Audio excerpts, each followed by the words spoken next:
Hindi swerte-swerte ang buhay ng lingkod ng Diyos.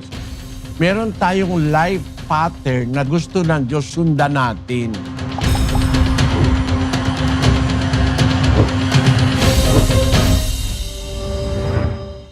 Labag po sa Biblia yon, kapatid.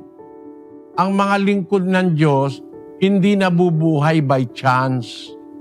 Hindi swerte-swerte ang buhay ng lingkod ng Diyos. Meron tayong life pattern na gusto ng Diyos sundan natin. Kung ano yung magiging pamumuhay natin, hindi ibabatay sa mga pamahiin. Ang batayan ng buhay, yung aral ng Diyos, dun ka dapat mabuhay. 1:27 ng Pilipos. Ang inyo lamang pamumuhay ay maging karapat-dapat sa Ebanghelyo ni Kristo. Yung Ebanghelyo, kapatid, yun ang aral ni Kristo. Doon ka magbabatay ng pamumuhay.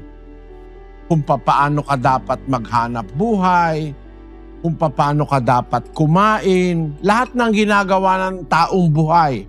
Makain, nagsasalita, nagdadamit, nasa Ebanghelyo lahat yan.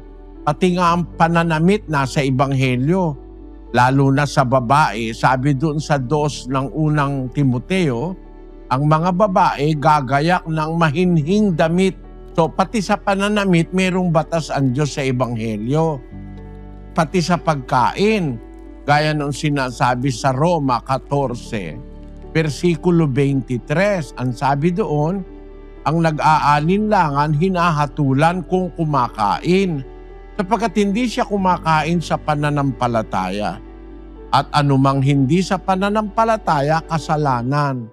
Kaya kapatid, pagka kakain ka, dapat ayon sa pananampalataya sa Ebanghelyo. Magdadamit ka, mag-aasawa ka, magpapalaki ka ng anak, dapat ayon sa Ebanghelyo.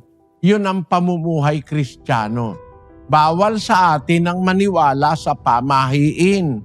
Yung sinasabi nila, pag nagwalis ka ng gabi, lalabas ang swerte. Wala naman ikaw mawawala kung maniwala ka. Maraming mawawala. Mawawala ang kaligtasan mo kasi hindi ka sumusunod sa Diyos.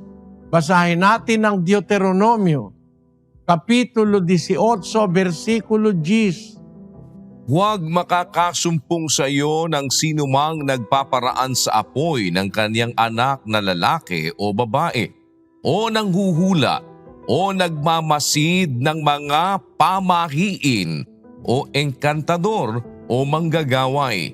Sapagkat ang sabi sa 12, Sapagkat sino mang gumagawa ng mga bagay na ito ay karumal-dumal sa Panginoon. karumal-dumal sa Diyos yung nagpapamahiin, yung nag-iengkantador, yung mga manggagaway, karumal-dumal sa Diyos yan. Bawal ng Diyos yan. Tapos sabi, pampaswerte raw.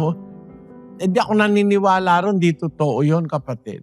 Kahit magwalis ka sa gabi, pagka may pananampalataya ka sa Diyos, hindi lalabas ang swerte. Ang may control ng bagay, ang Diyos nagwalis ka lang halimbawa, may nabasag na baso sa gabi. Kumalat yung tibo. Huwag kang magwawalis dahil lalabas ang swerte. Yung mga anak mo, magkakasugat yun, maaapakan yung tibo. Huwag kayo kang magbubukas ng payong sa loob ng bahay. Uulan ng alupihan. Naku po, patawarin. Ang bahay ko, kahit magbukas ako rito ng payong, hindi uulan ng alupihan dahil merong kisame.